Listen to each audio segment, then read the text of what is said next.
Greetings, family. My name is Shola Cargill, and I am the co host of Rich in Wellness Workshops. This series that we're talking about is dear to my heart, physical wellness. So, I do not have my lovely co host with me today. However, we still will be getting into a lot of interesting and deep concepts as it relates to nutrition today. So, what is nutrition, right? Basic definition, it's a very simple yet complex process of using food to support life.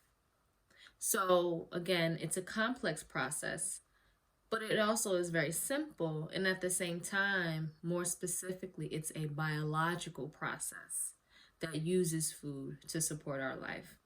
And that support includes proper digestion, proper elimination, proper absorption of certain nutrients that are taken from the food. And these nutrients, they can be proteins, they can be minerals, they can be vitamins, fats, fiber, and especially water, right? So, really, this process of nutrition, it's multi-layered, right? Because you're dealing with minerals, you're dealing with vitamins, you're dealing with proteins, fats, different types of lipids. So all of those chemicals and all of those components of the body have a specific function and have a particular reason for being in the body, right? And so, really, what we want to do is make sure that all of those processes are moving and working in ways that are in alignment with the body. And that is the point of paying attention to our nutrition. It's because we want to make sure that a process that naturally happens in the body is also being supported by the things that we are eating. So, what are you eating? Right? That's just something that you can ask yourself. Now, I know we're all familiar with I'm not sure if we all are familiar with it. However, there is this saying there that people have used for a number of years, and it says, you are what you eat, right? And I know for some, you're like, oh, here we go again with that. And I get it. I get it because this idea that the more, let's say, beef you eat, the more you're likely to turn into a cow, right? That's not realistic. That's not feasible. And that's not what we are wanting to come across with today. The idea is not that we're wanting people to feel bad about how they're eating and about the things that they're doing. We're wanting to inform about ways to achieve that balanced diet, right? Because essentially, what it is yes, you may eat. Let's use an example. Let's you eat beef a lot, right? That doesn't mean you're going to turn into a cow. But what does that mean, right? If you're only eating beef, then what does that do to the insides, right? How does that particular meat facilitate the digestive process, the absorption process, and the elimination process that is in your body, right? And so if you're finding that you're only eating that particular meat, then it's likely that your body is not getting the balanced nutrients that it needs to facilitate those three major processes, right? So what is balance and how to achieve balance, right? Achieving balance comes by making sure that you're consuming particular foods that will allow those processes. So foods that are high in fiber, foods that are good foods that are good carbohydrates, foods that are high, that's what I wanted to say, foods that are high in healthy fat, right? So things like that. And then, of course, water. All of those elements can contribute to a balanced diet. and how we get things like fiber, how we get things like glucose, how we get things like lipids and fats. That comes from the things that we are eating, right? And it's important that we're looking at this because it just further contributes to our well lifestyle. It decreases our risk for certain diseases. It improves our mood and our energy levels. And it also promotes that mindfulness in our eating habits. And we've talked a couple of weeks before about the benefits of mindfulness, how to use mindfulness, how to use it to your advantage, right? And so that can also be applied when you're thinking about your eating. So just breaking it down a little bit more, looking at the 3 major meals for the day. Now, I want to start off by saying 3 meals a day is a standard that people ascribe to in general. Does that mean that that is the only standard that you can adopt in terms of timelines for eating?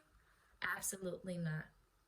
There are people who do intermittent fasting where they may only eat at a certain point of the day. Let's say they don't eat for a few hours and then they start eating a meal at maybe 12 p.m. or 2 p.m. and they only have 1 or 2 meals since then.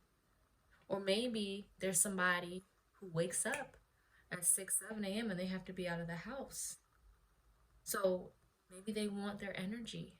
So maybe that person is eating 5 times a day or 6 times a day to keep them going throughout the day, right?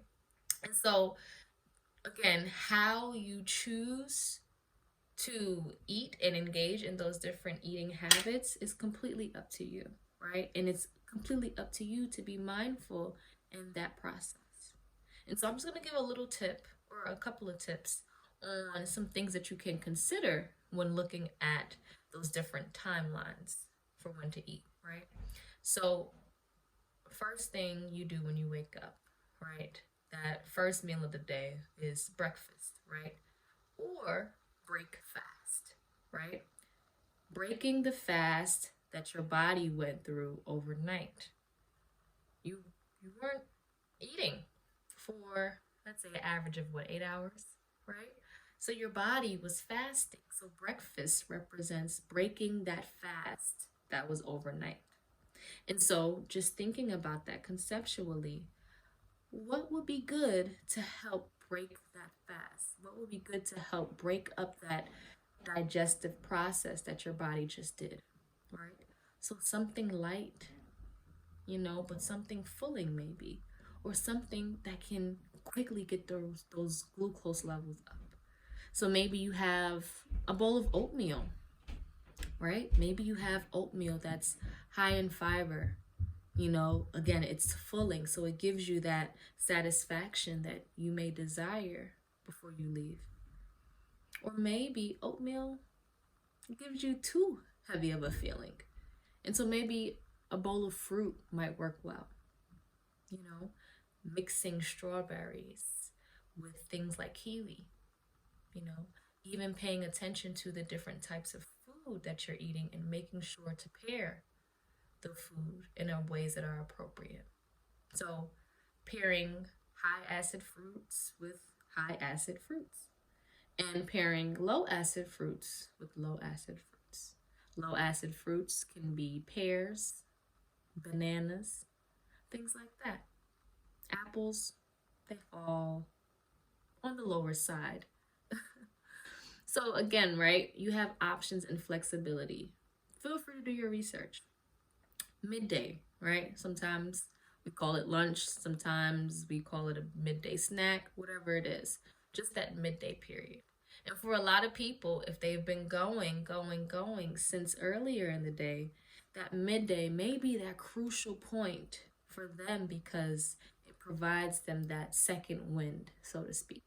And so thinking about that time of day and thinking about it being in the middle of the day, maybe you're looking for foods that will boost your energy. So foods, again, that have a certain level of sugar in it that will quickly give you that boost. Again, natural sugars, right? I'm not saying, keep a pack of Sour Patches in your back pocket for the midday snack. Maybe that's not going to give you that lasting sugar and energy source. It'll give you a spike, but it may not give you that lasting one.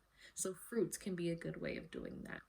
Even having a salad, right? Maybe a spinach salad, something that you can maybe add another protein to. Maybe you want to add fish. Maybe you want to add chicken. Maybe you want to add, again, something like beef to your salad to help, again, balance out that meal. Maybe you add some nuts on top of it to garnish it, but to also aid in that nutrition. And then, let's say for your evening meal, you want something that can facilitate that nighttime digestion. You want something that will help your body process everything that it encountered for the day while you're resting. So things like brown rice, sweet potato is also good. Beans, certain types of beans can be good. And again, maybe you want to add that protein. You want to add that fatty fish that gives you that extra layer of protein, right? And so these are some major meals that you can have during the day.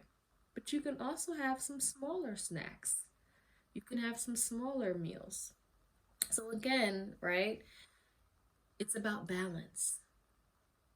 Whatever works for your body and whatever works for where you are at that point in time.